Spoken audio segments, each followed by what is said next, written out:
Hello and welcome to the Wild Wonder podcast, where we seek to democratize and demystify holistic wellness practices by speaking with today's leading practitioners. Today on the podcast, we welcome back Christina Rosso-Schneider. Welcome. Hi, I'm so glad to be here and to be back again.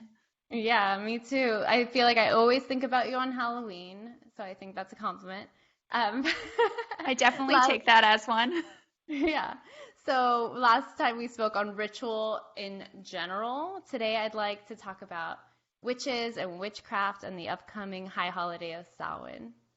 Amazing. Can't Nice. wait. Yes.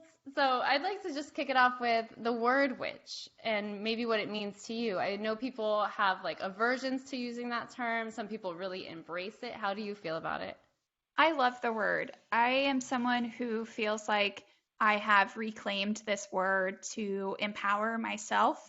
And I've been on what I call the witch path for about 5 or so years seriously now. And once I took that word and made it a part of my identity, I felt like not only did I feel like immediately more powerful and confident, and like I was able to manifest things in my life that maybe I hadn't been able to before in a different way than I had before.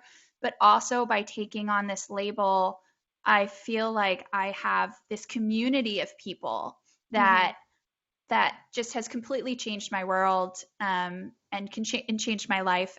Whether they're people that I do rituals with, in person or virtually, or I just have connections with, since so much is virtual these days. But for me, the word witch is an empowering word that for me connects to all sorts of folks that exist on the outside or on the outskirts in some capacity. So I think of witches as survivors, as healers, as magicians, as creators.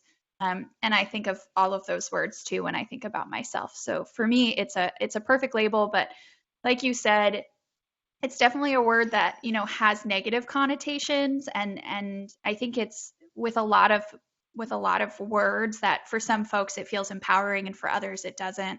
I'm not sure if you've read the book Witches, Sluts, Feminists. No, but now I want to. Oh, Tell me you all about definitely it. should. So this book is really wonderful. I feel like I'm blanking on the name of the author of her last name. Kristen J. Sollee is the Mm. author. She also has two other books, Cat Call and Witch Hunt, which are both really wonderful.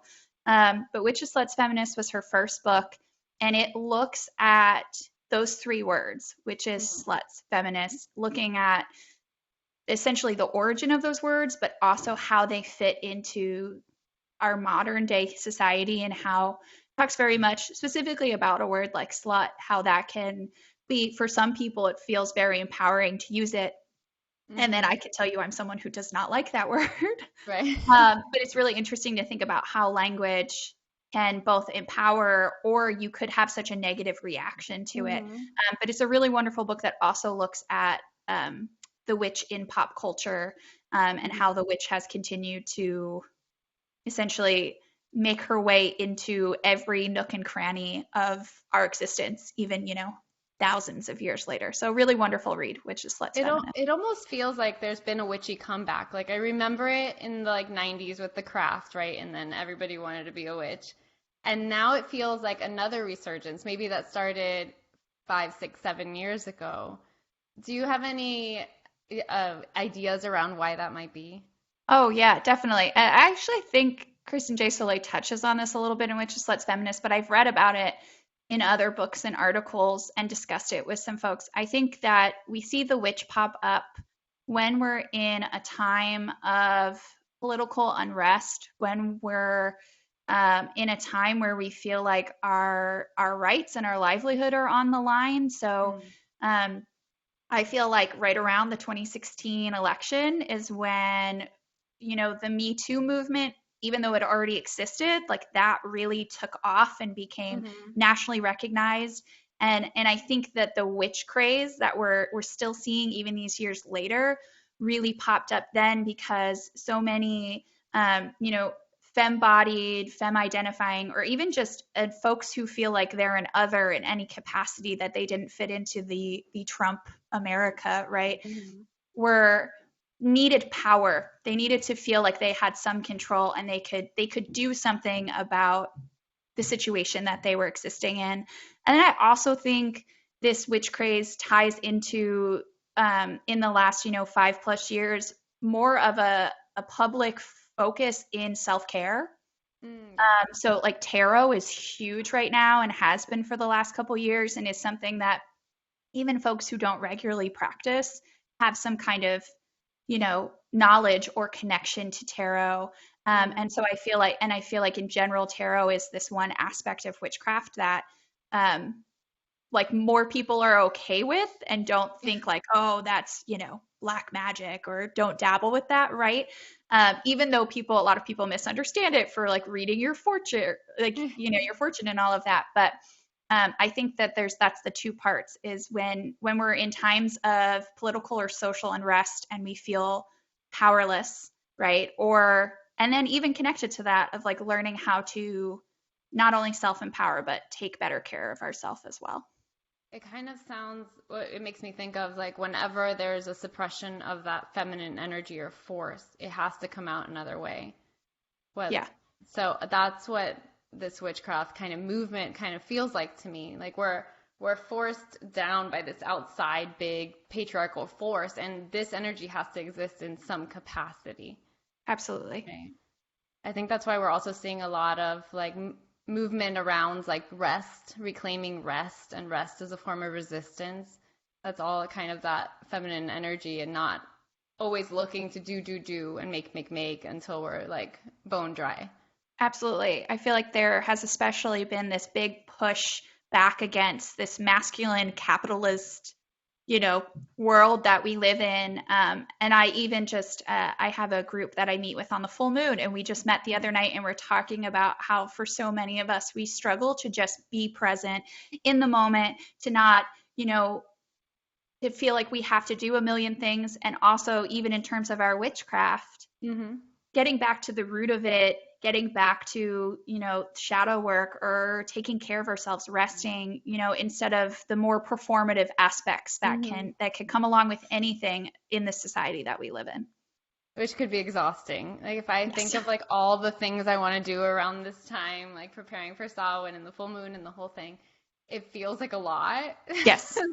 So I've kind of allowed myself the grace of this month of doing it like a little bit here, a little bit there, what feeds my soul on this day, and like kind of being a lazy witch about it, instead of trying to like do the whole shebang every time. No, that sounds so lovely. I'm so glad that you're doing that. That is something that I have not quite managed to accomplish on my own end. I feel like this month of the year is always just so crazy. But I am like, you know what? I have a night off. I'm going to take that night off and order in pizza and watch scary movies or whatever it is. And I'm trying to savor this time of year, because it's my favorite time of year. But also for you, it's a little bit harder because you are, in essence, a professional witch. You own a bookshop, right? That also has these workshops around witchcraft. I think you have Witchcraft 101 or Witch 101. Yep, right? We just ran Witch 101 for, I think, the 3rd or 4th year. So that's a really fun class where we're looking at all different, we're looking at the history of the witch. We're looking at different types of witchcraft. Are you interested in crystals? Are you interested in tarot? As well as we're running a year-long Wheel of the Year series called Sabbath School. So we just had the Samhain session of that because we meet 2 weeks before the holiday, so folks have time to prepare a ritual if they want. But yes, there's definitely aspects of being a bookseller and a very public-facing witch that take up a lot of time in my schedule, even though it's all wonderful things.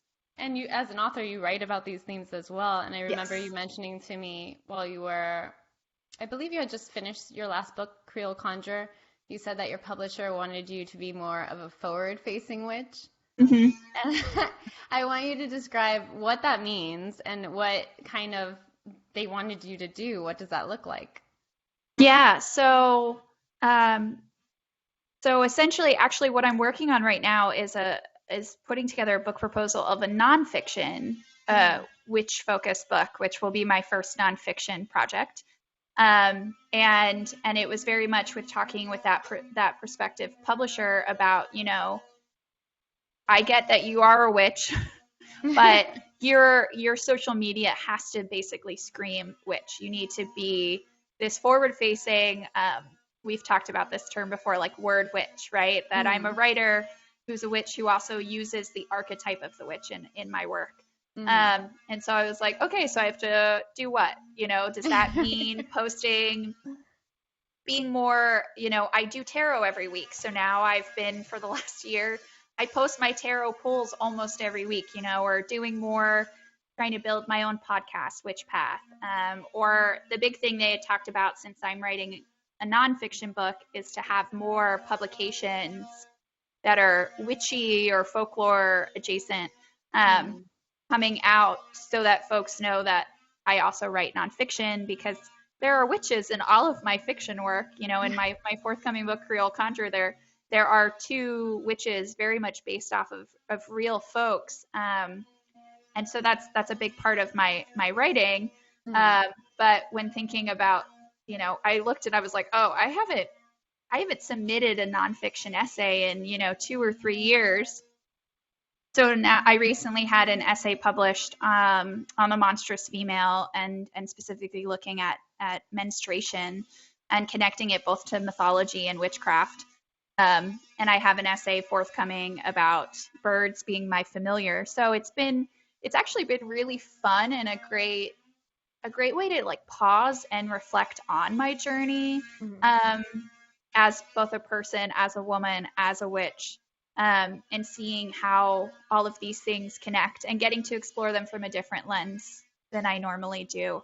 But those are all parts of the things I'm working towards building to be this more forward-facing, public witch. Because I imagine with some of these rituals, they're really internal. So I feel like if I were to post a picture or a video of something I'm doing, it just looks like I'm sitting in dirt. You know what I mean? Like, really, here I am doing my thing, sitting in the dirt. So I imagine that's difficult. And then you said you reclaimed the word witch about 5 years ago. Did you ever have conflicts about it, or was it just an acceptance? Yeah, I mean, I'm not someone who has had negative connotations for the word, but when I say reclaim, for me, I think about how essentially the patriarchy has used that word, twisted that word very much.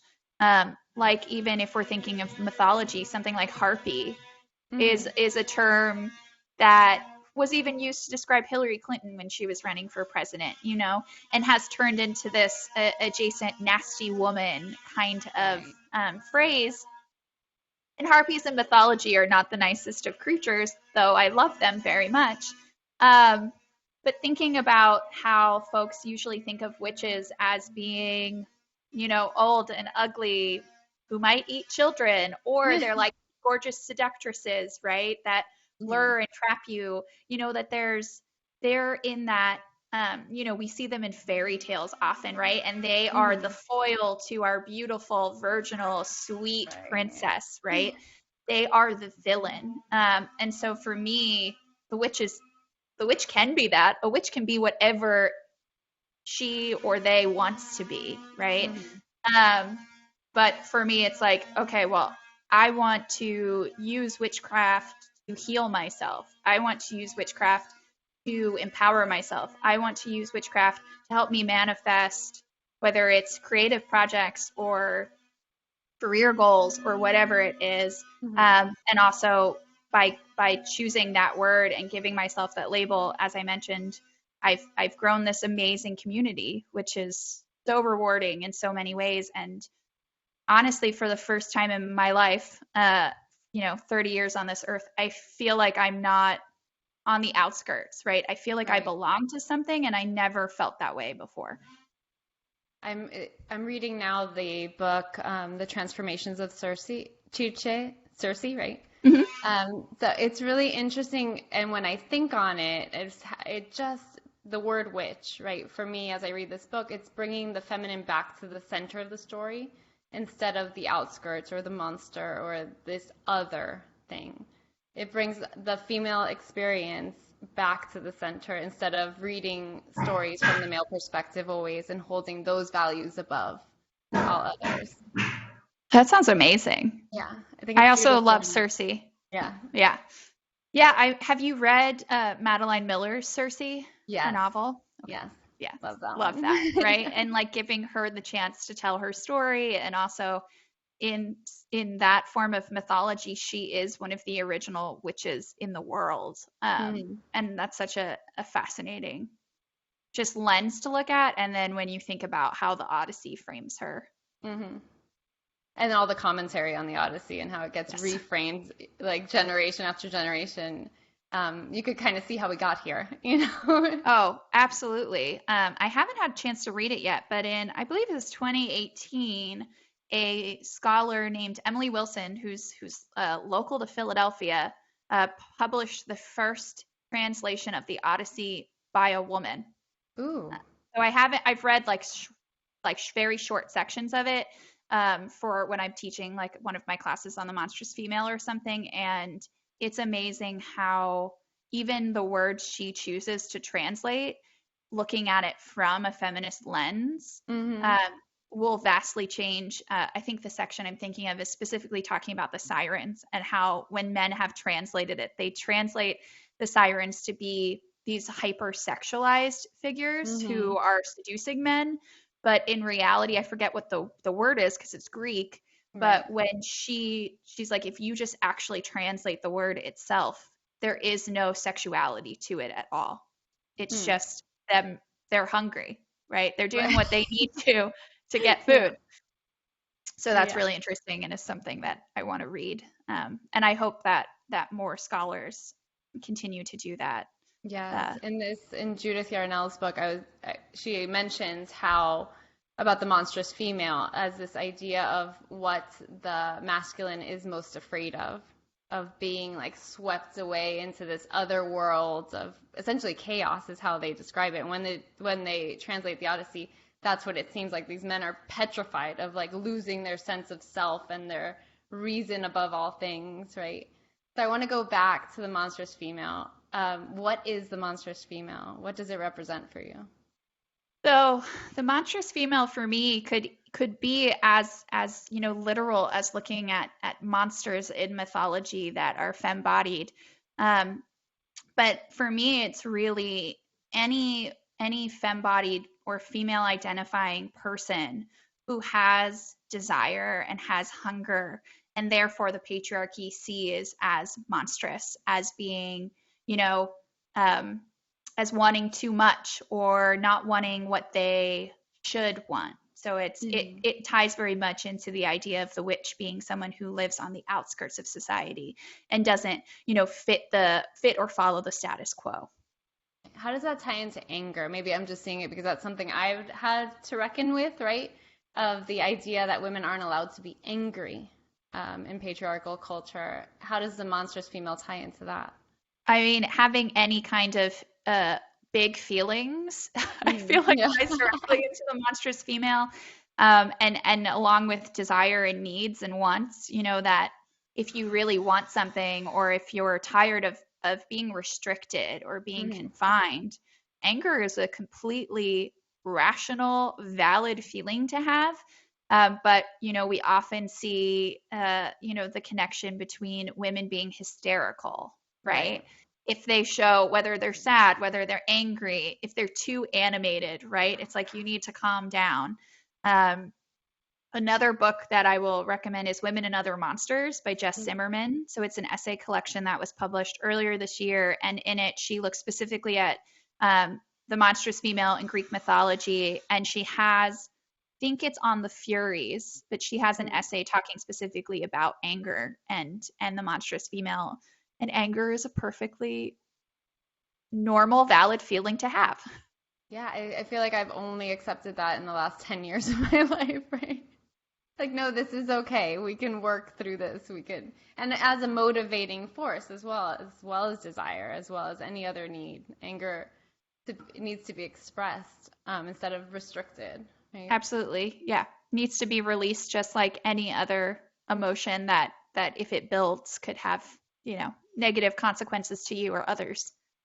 So how does witchcraft help you tap into these emotions, express these emotions, or move through them? So it does this in a couple ways for me. The one thing that I'm glad I've recently gotten back into that I was really good about before the pandemic, because I feel like the pandemic has been challenging in so many ways. But I lost touch with a lot of routine. Hmm. And in the last year and a half, and so before the pandemic and just this fall, I've gotten back into it. On Monday mornings, I like to do a 3-card tarot pull. Hmm. So I ask the same questions every week. I put the cards up on my altar and then I reflect on them throughout the week. So I ask myself, what is the energy or the vibe of this week? What lesson will I learn this week? And what will challenge me this week? Hmm. And I typically have therapy on Fridays, and my therapist is a wellness practitioner. So I don't think she specifically reads tarot, but she has an understanding of it. Okay. So it works really well to pull cards on Monday, spend all week reflecting on it. And then by Friday, when I'm in therapy, I'm like, wow, so I pulled strength here. And this makes so much sense to me with this, you know? So that's a big part of helping me tap in, because like I was saying, I'm really bad about pausing and taking time to reflect.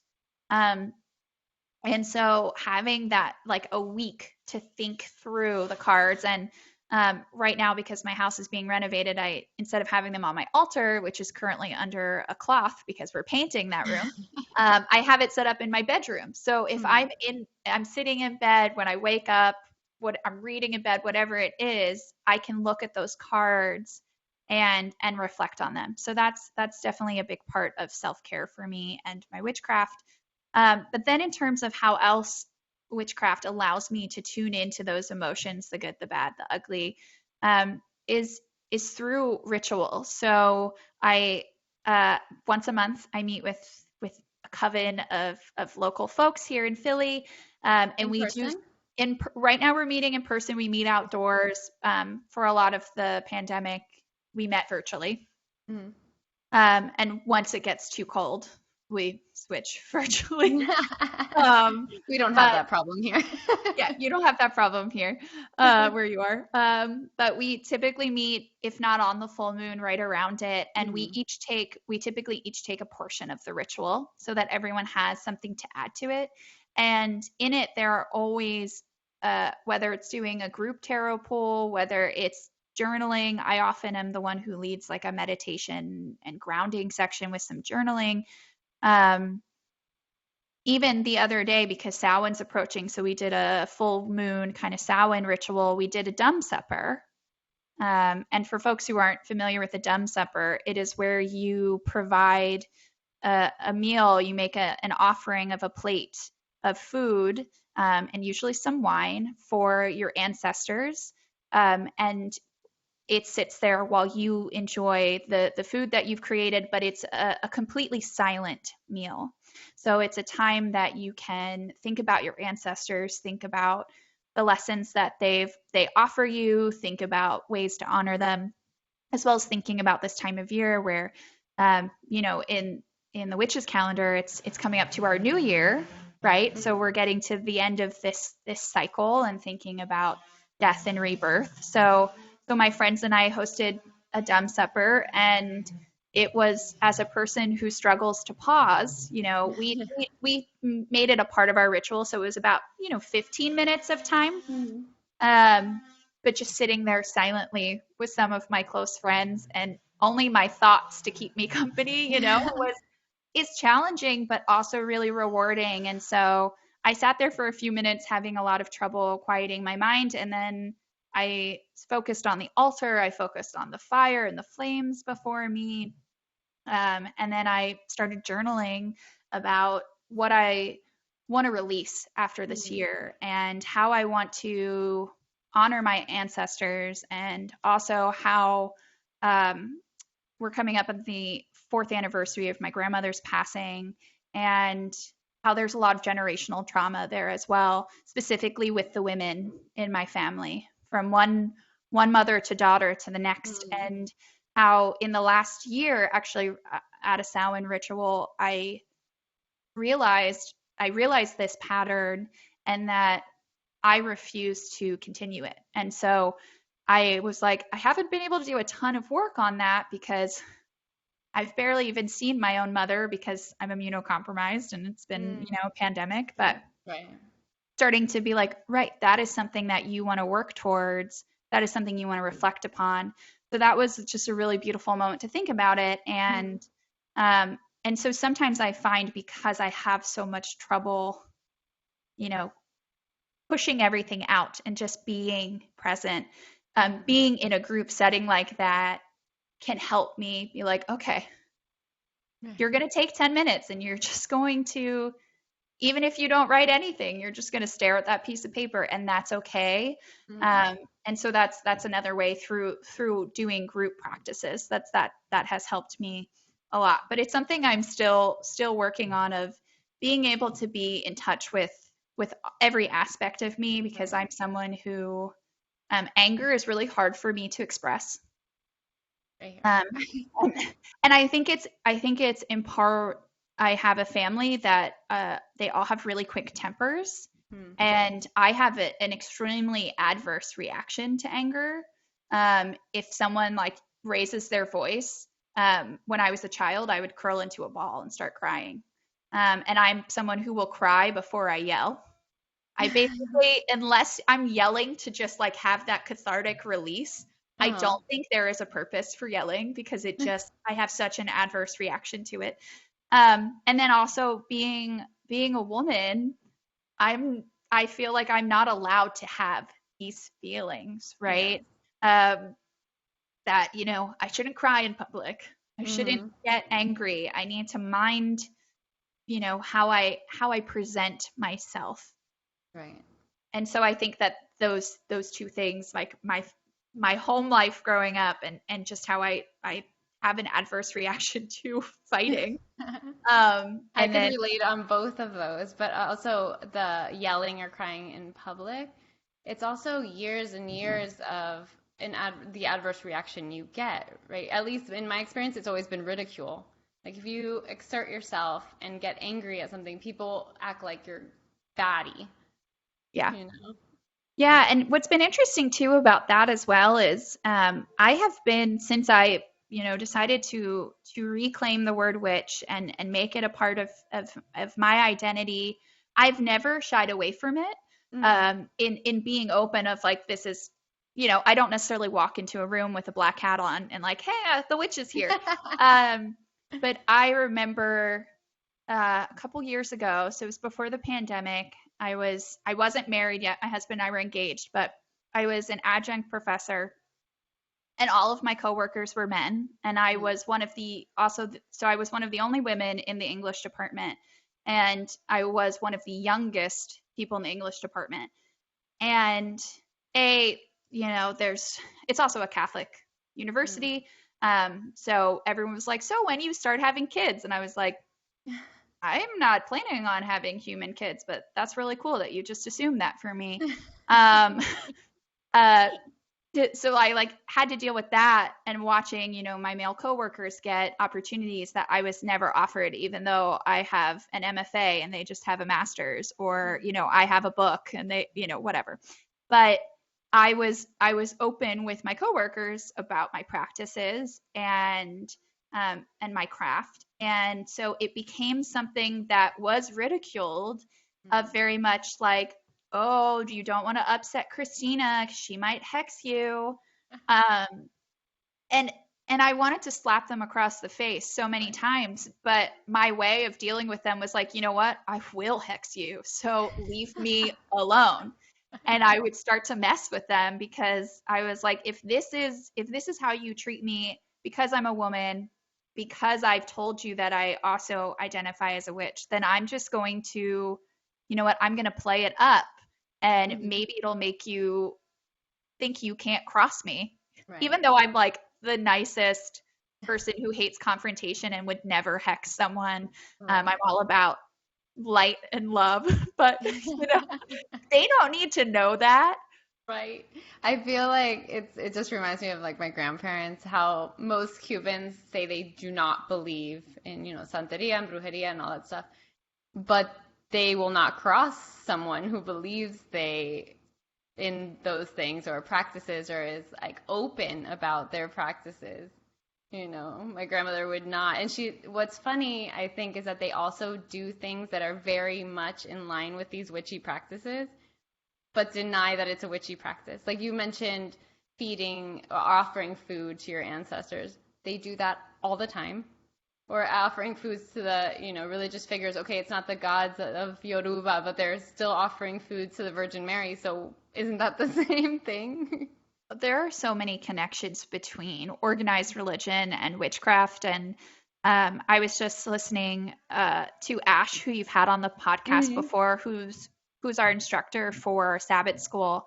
And in the Samhain class, they were talking about exactly that, how, so often we see connections in religion to like the ritualized aspects of it, and how a lot of these practices we see, having a Christmas tree, for instance, Easter egg hunts, those have pagan roots. Right. And they were something that they took these pagan practices and aspects of the pagan rituals to make it so that folks who were religious would be like, oh, well, now there's this nice thing. We get to decorate a Christmas tree. Like a Christmas tree has nothing to do with the birth of Jesus, right? Easter eggs have nothing to do with the resurrection of Christ. And I think I'm almost even saying like word for word what Ash said the other day. And I already knew this, but I was just so struck thinking about it again, as we are also getting, in a couple months, we'll be at Yule, and thinking that so much of that practice, that holiday is so much of it has been taken for Christmas. Yes, kind of as like a ancient marketing, right? Like you can do it too. We're all the same. You could practice this religion instead. Yeah, exactly. But I want to get back. You mentioned Ash, and you mentioned having a coven. We've spoken about the solitary path of the witch. What is the power of having a group or coven?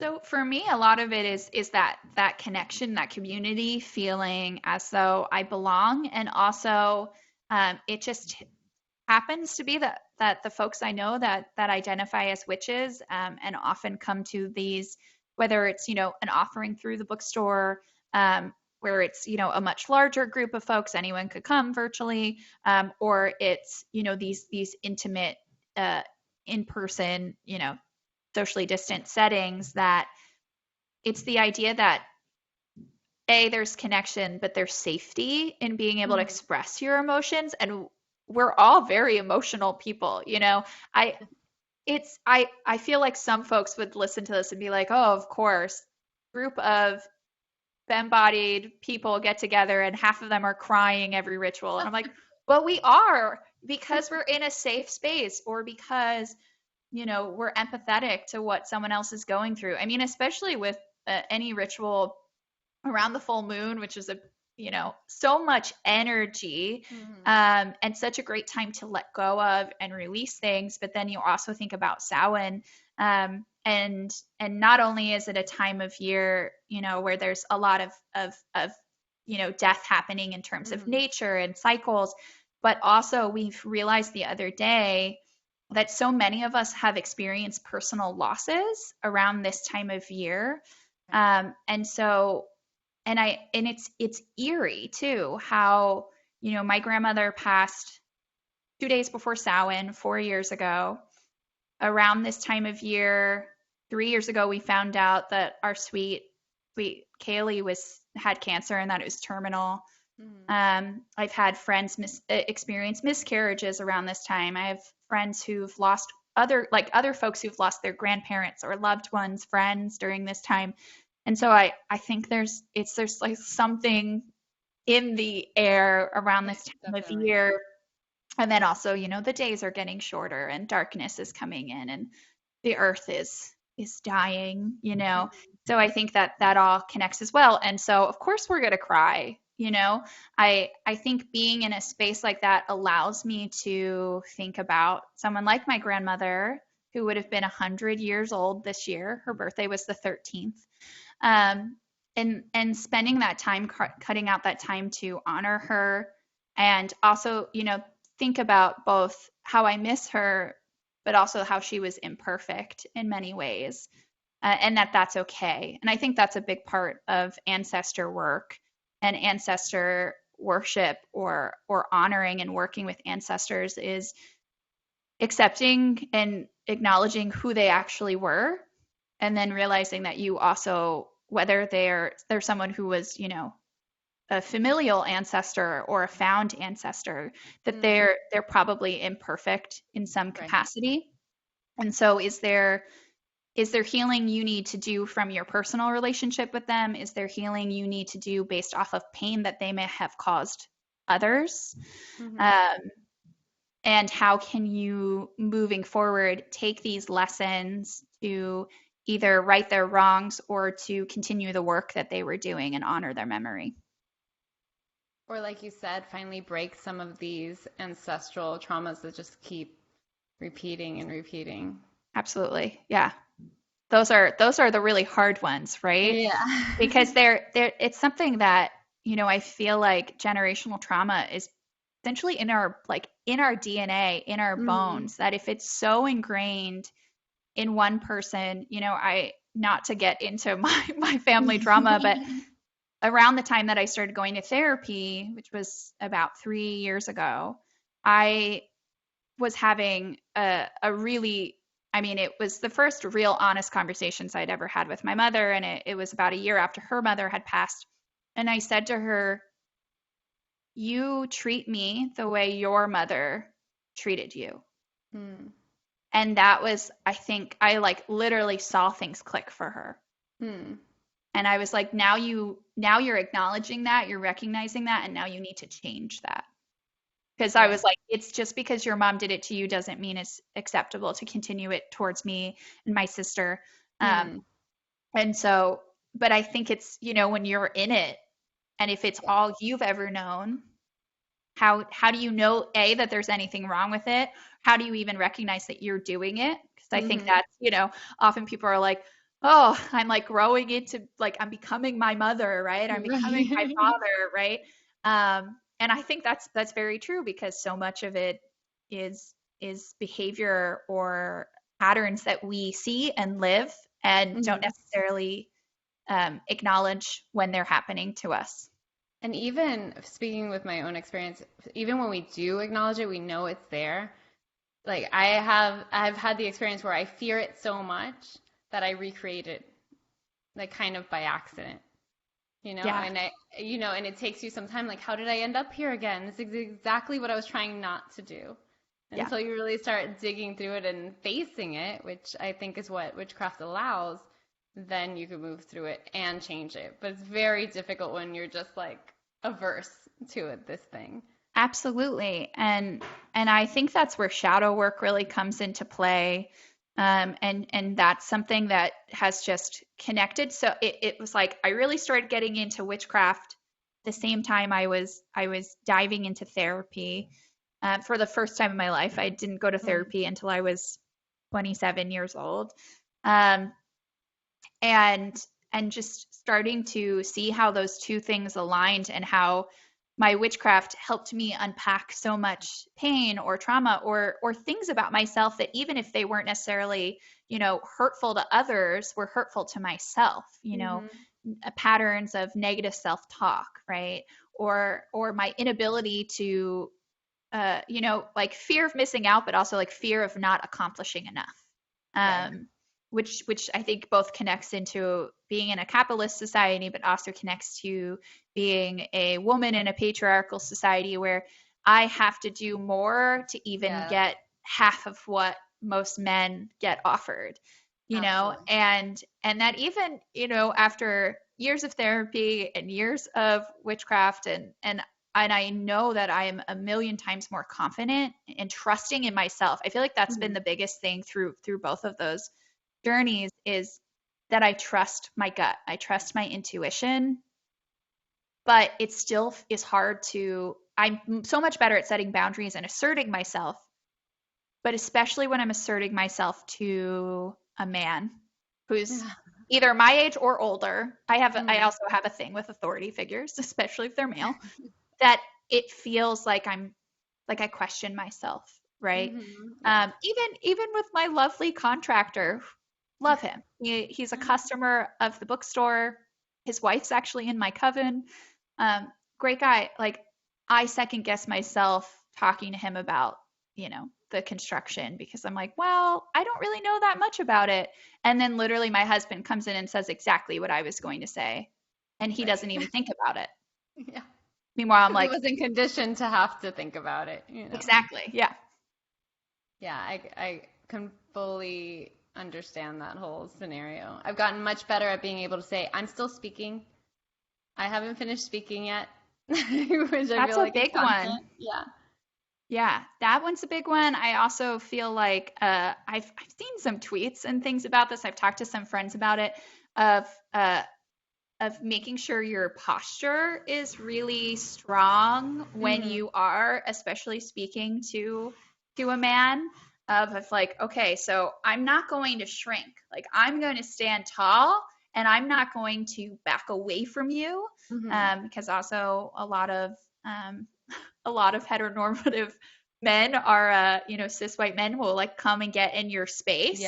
Yeah. So being like, get out of my space, but also the idea of you can take up space physically, verbally, emotionally, and that's okay. Yeah, absolutely. That's something I had to learn when I started my own business, because I'm small in stature and people tend to dominate the space because I'm smaller. And I realized that if I just energetically made myself bigger, if I stood up taller, if I sat in the biggest chair in the room because I could, then people would respect me more and would honor what I was saying to them. Yeah.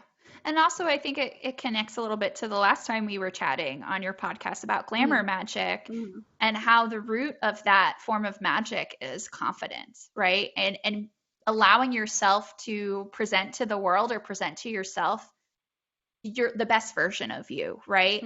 And so whether it's, it's hard with masks these days, but whether it's like rocking makeup that works for you, or doing your hair, or whatever it is that helps you walk into a space and be like, I own this, and you're going to listen to me, or whatever it is, whether it's a piece of clothing, or whatever it is, because I feel like as femme-bodied people, you said you're small in stature. I'm tall, but I'm like the smiliest person in the world, and I have a higher pitched voice, and I look younger than I am. I'm actually adjuncting again. I was asked to come back to the school after 2 years. They had some folks quit, and we're renovating the house. So, in this wild time we're living in, where everything's uncertain, I was like, you know what, I'm gonna take on teaching again in this capacity, because my household could use the funds, because if there's, God forbid, there's another shutdown, in spring 2020, our only income for my husband and myself was the bookstore, and we were closed for months. So I've gone back into teaching, and it's funny how, I obviously teach through the shop and everything, and that's very different. But going back to teaching at a university, and at a Catholic university, day one, I was confused for a student. And I want all of my kids to succeed. And so it's a thing that I had to learn really quickly, because when I started adjuncting, I was 24 years old. So some of my students were my age or older than I was, and just my disposition, they would try to take advantage of me. Right. And so there always comes a point every semester where, no matter how like clearly I define the rules of my classroom, that someone breaks them and then expects me to just be like, okay. And instead I'm like, no, I actually told you if you did that thing, this would happen. And, or there's that day where students don't submit papers. This happened a couple weeks ago, and I had to lecture the class on how they wasted my time. And even though they're all wearing masks, you could just see their eyes like, oh, we messed up. Like, she's not as nice as she comes across. And I'm like, I am nice and understanding until you don't follow basic directions, or you disrespect my time and energy. And then you have to Um, tap into that monstrous female. you have to tap into that monstrous female, or I'm like, you know what? I'm going to wear this dress today that makes me feel like this boss witch. And then Hmm. I'm just going to command the classroom, Right. you know? And so I think that all ties into it. And I know, because still most of my coworkers are male, and a lot of the same ones, they've never had to deal with this. Oh, no way. No one would question. I mean, I literally, when I started adjuncting, got asked how old I was. And I said, that's none of your business. Right. And when one of them was like, well, you look really young. And I was like, well, I have 2 masters. What do you have? And they were working on their associates. And I was like, so when you have 2 masters, you can come and talk to me about how old I am. Right. But Right. again, something that would never happen Never. to a man. Well, I feel you completely because I used to work in television, and I don't know if there's a more male-dominated industry, but I can't tell you the number of times I've been asked to go get coffee. And I'm like, You're not a no, secretary.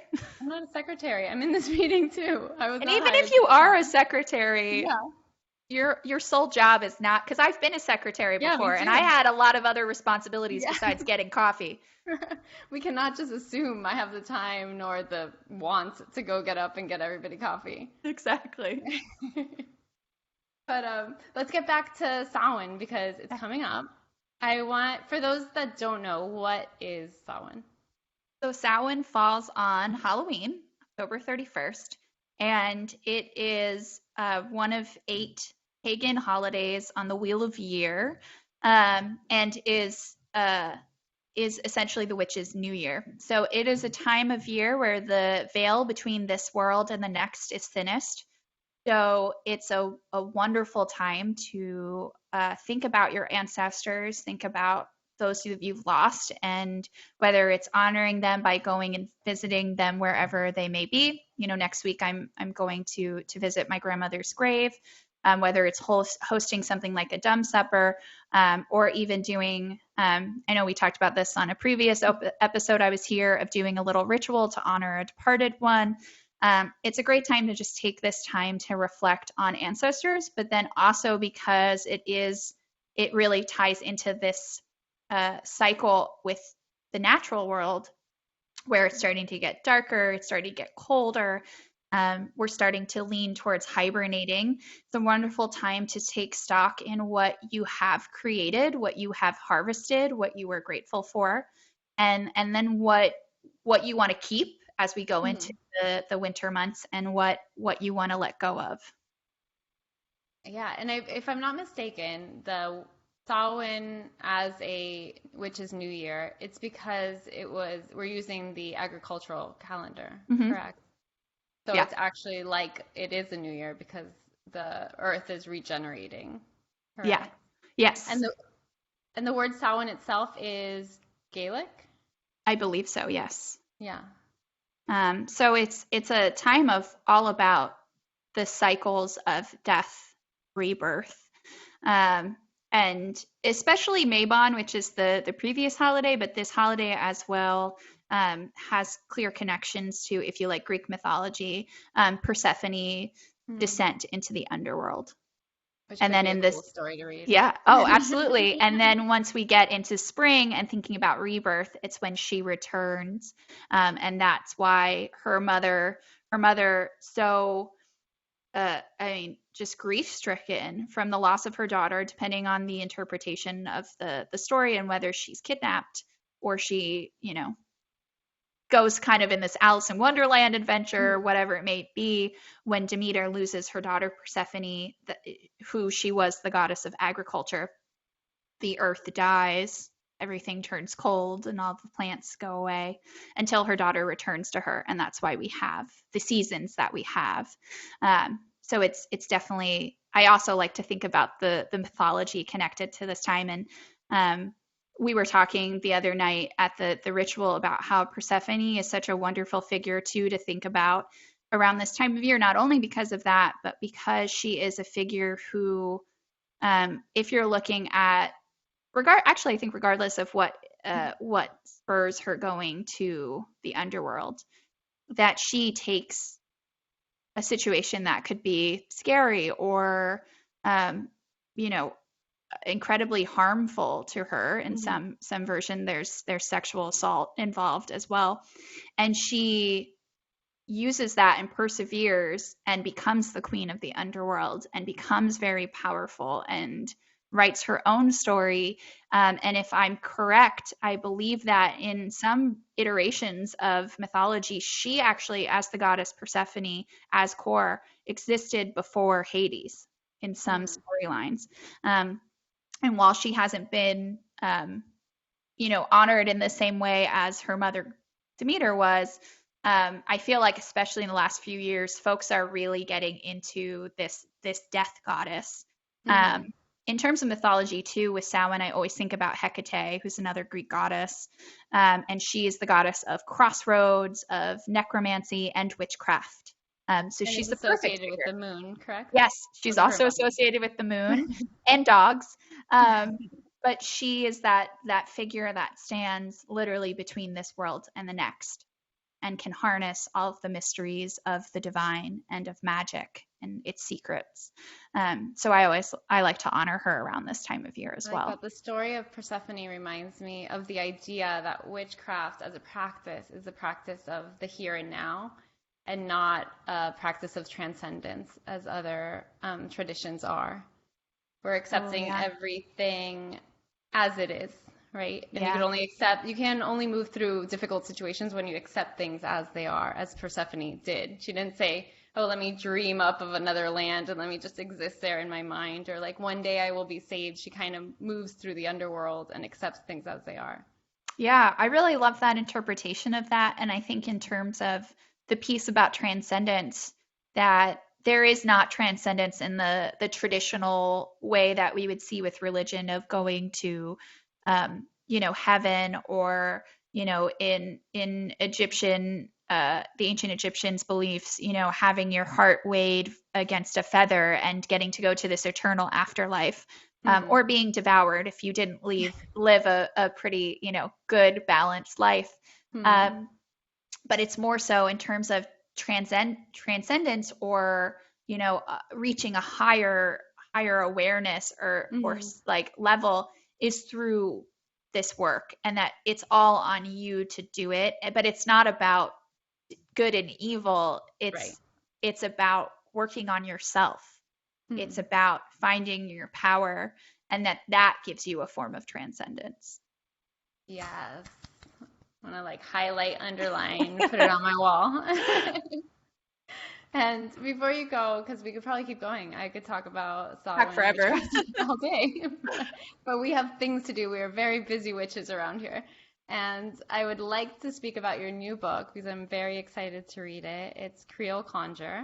And I'll let you talk about it. I won't keep going. Yeah, so I have a collection coming out on Samhain, so it's very fitting, called Creole Conjure, and it is an interconnected collection of short stories that is set in New Orleans, and it follows all female identifying or non-binary characters that are essentially trying to find their way in a world built upon deception and oppression. So they're very much battling the evils of the patriarchy, which we've been talking about a lot today, as well as forces of literal evil. Mm-hmm. So it is a book that is very much inspired by fairy tales, by mythology, by Louisiana folklore. Mm-hmm. But I hope that I've created a really unique mythos of my own. And it does feature it features multiple witches, but two focal points. One that is very loosely based off of Marie Laveau. Mm-hmm. And the other is by Julia Brown, who exists more in folklore than anything else, even though there's also a lot of lore surrounding Marie Laveau. Mm-hmm. But these are two figures that I've studied a lot and wanted to create these magical, powerful women based off of. So that comes out on Samhain, and it's available to pre-order through my bookstore, A Novel Idea, or through the publisher, which is Maudlin House. Love it. I can't wait to read it. And I thank you so much for coming. I love touching on these topics. We've done glamour magic before, and we did ritual before that, and I'm sure we'll dream up another topic to have you come back. Yes, it's so fun. It always feels like I just get to hang out for like an hour and chat with someone another witch that I know and love. So it's so nice to get to connect with you. Thank you for having me on again. No, thank you. And I know everyone got so much from this episode. You can find this episode and more in all our show notes. I will try my best to put all the books that you mentioned and definitely your website and your upcoming book released on Samhain on our website, wearewildwonder.com. Thanks, Christina. I'll see you soon. Have a great day. You too. Bye.